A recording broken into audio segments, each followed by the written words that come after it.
you went to the University of Massachusetts for performing arts, where That's you correct. were part. Yes, you were part of, if I'm not mistaken, a trio with a monthly 1 hour show on NPR. So can you tell us about what attracted you to comedy and what that time of your life was like? And if I'm not mistaken, what eventually led you to Paris? Well, I've always loved comedy. Groucho Marx was my biggest influence. You know what I mean? I just loved his wit. I loved the Marx Brothers. And I started performing in high school. I performed in the parks as a clown, and I had no idea what I was doing, but I did an hour anyway, you know, for kids. And that was a lot of fun. So that drew me to comedy. And then I got drawn into the theater my freshman year of college. I did One Flew Over the Cuckoo's Nest, and then I had to lead in a thing called Thieves Carnival. And then I moved on from there, and I did Adam and Eve. I played Adam. And UMass, I hooked up with two other guys, Alan Silberberg and Joe Bailey. We were together. We were the Mashed Potatoes, original comedy, funny stuff. And we did live shows, and we did radio shows. And that was a peak in my career. That was tons of fun. We had a pretty large following on the UMass campus, plus our radio show, which got a lot of attention. And then I started researching physical comedy because I wanted to train my body as well as my voice. Do you know what I mean? And I felt like they weren't putting enough emphasis on the body. So what I did was I did some research, and I found out everybody in this country who had studied physical comedy had studied with one of two people, Jacques Lecoq or Etienne Decroux, and that was in Paris, France. And you weren't allowed to study with both of these teachers at the same time. They were masters, but I studied with both of them, which meant I could have no friends, because if either school found out, I would have been kicked out of both of them. But it didn't stop me. You know what I mean? And then when I came back to the States in 1980, 81, I did a set at the Comedy Cellar in Boston. And they said, you know, we're an odd group of humans, but you're odder than all of us. So why don't you go to San Francisco? So I did. And I got on stage March 3rd, 1981, and I was earning my living by June of 1981. It wasn't that I was a great stand-up. It's just I had great stage presence and stage awareness. You know what I mean? And that made up a lot for my lack of skill as a stand-up at that point, which grew and grew and grew. I mean, I would do 5 shows a night. You know what I mean? I would just go from one open mic to another, to another, to another, every night. I can remember John Cantu, who ran the Holy City Zoo, once asking, who wants to do a set besides Kravitz?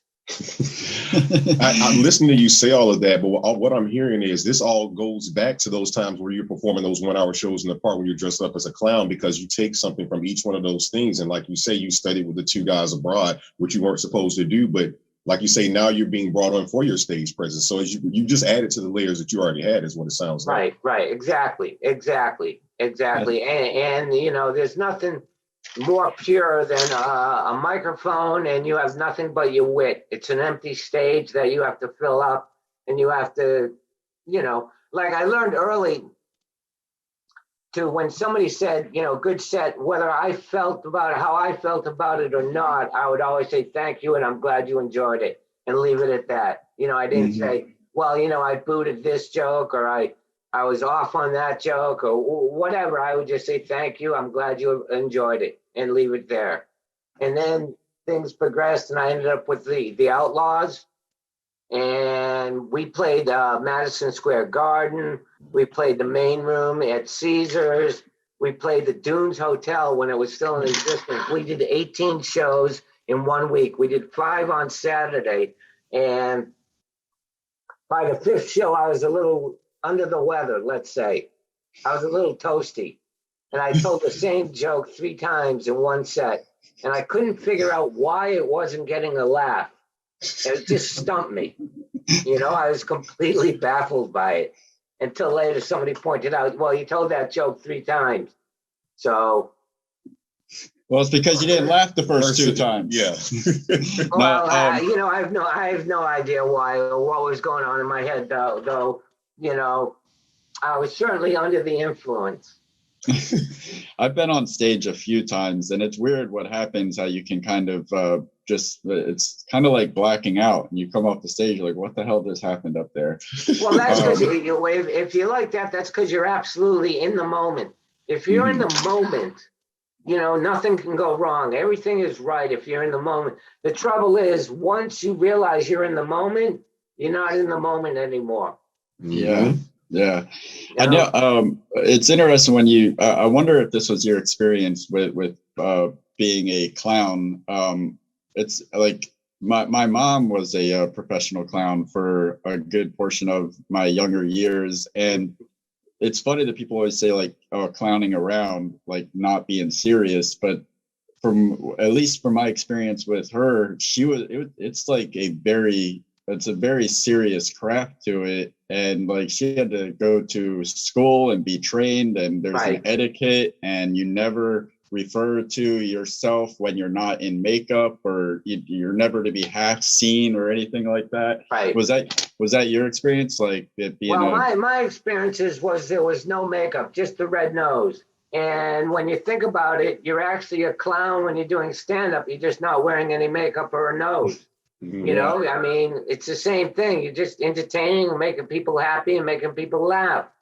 So, like you said, in 1981 is when you did your first stand-up set. You never looked back, and I think that's awesome. I think, you know, a big key to success a lot of the times is more so relentless consistency than it is talent, and then the talent eventually catches up. Right. I was driven. I was absolutely driven.